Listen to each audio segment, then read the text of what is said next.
بسم الله الرحمن الرحيم.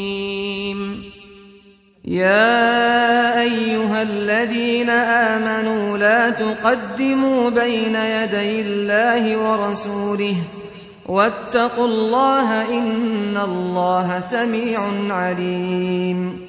يا أيها الذين آمنوا لا ترفعوا أصواتكم فوق صوت النبي ولا تجهروا له بالقول كجهر بعضكم لبعض أن تحبط أعمالكم وأنتم لا تشعرون. إن الذين يغضون أصواتهم عند رسول الله أولئك الذين امتحن الله قلوبهم للتقوى لهم مغفرة وأجر عظيم.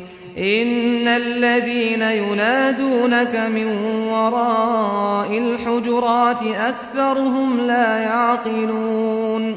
ولو أنهم صبروا حتى تخرج إليهم لكان خيرا لهم والله غفور رحيم. يا أيها الذين آمنوا إن جاءكم فاسق بنبأ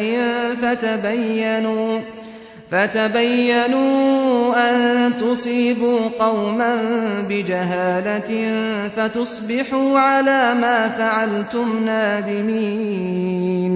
واعلموا أن فيكم رسول الله لو يطيعكم في كثير من الأمر لعنتم ولكن الله حبب إليكم الإيمان وزينه في قلوبكم وكره إليكم الكفر والفسوق والعصيان أولئك هم الراشدون فضلا من الله ونعمة والله عليم حكيم. وإن طائفتان من المؤمنين اقتتلوا فأصلحوا بينهما فإن بغت إحداهما على الأخرى فقاتلوا التي تبغي حتى تفيء إلى أمر الله فإن فاءت فأصلحوا بينهما بالعدل وأقسطوا إن الله يحب المقسطين.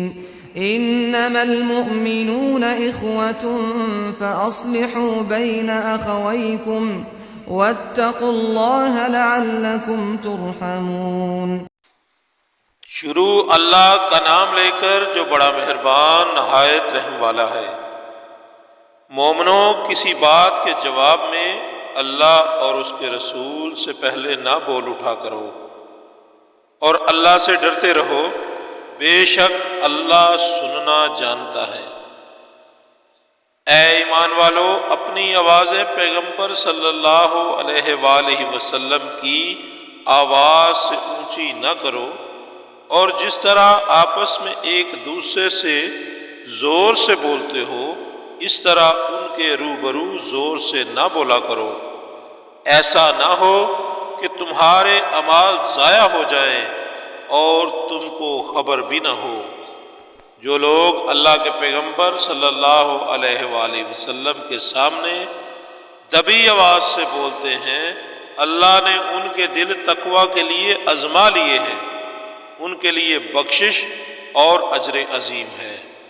جو لوگ تم کو حجروں کے باہر سے آواز دیتے ہیں ان میں اکثر بے عقل ہیں، اور اگر وہ صبر کیے رہتے یہاں تک کہ تم خود نکل کر ان کے پاس آتے تو یہ ان کے لیے بہتر تھا، اور اللہ تو بخشنے والا مہربان ہے۔ مومنوں، کوئی بد کردار تمہارے پاس کوئی خبر لے کر آئے تو خوب تحقیق کر لیا کرو، مبادا کہ کسی قوم کو نادانی سے نقصان پہنچا دو پھر تم کو اپنے کیے پر نادم ہونا پڑے، اور جان رکھو کہ تم میں اللہ کے پیغمبر صلی اللہ علیہ وآلہ وسلم ہیں۔ اگر بہت سی باتوں میں وہ تمہارا کہا مان لیا کریں تو تم مشکل میں پڑ جاؤ، لیکن اللہ نے تم کو ایمان عزیز بنا دیا اور اس کو تمہارے دلوں میں سجا دیا، اور کفر اور گناہ اور نافرمانی سے تم کو بیزار کر دیا۔ یہی لوگ راہ ہدایت پر ہیں، یعنی اللہ کے فضل اور احسان سے، اور اللہ جاننے والا اور حکمت والا ہے۔ اور اگر مومنوں میں سے کوئی دو فریق آپس میں لڑ پڑے تو ان میں صلح کرا دو، اور اگر ایک فریق دوسرے پر زیادتی کرے تو زیادتی کرنے والے سے لڑو، یہاں تک کہ وہ اللہ کے حکم کی طرف رجوع لائے۔ پس جب وہ رجوع لائے تو دونوں فریق میں مساوات کے ساتھ صلح کرا دو، اور انصاف سے کام لو کہ اللہ انصاف کرنے والوں کو پسند کرتا ہے۔ مومن تو آپس میں بھائی بھائی ہیں، تو اپنے دو بھائیوں میں صلح کرا دیا کرو، اور اللہ سے ڈرتے رہو تاکہ تم پر رحمت کی جائے۔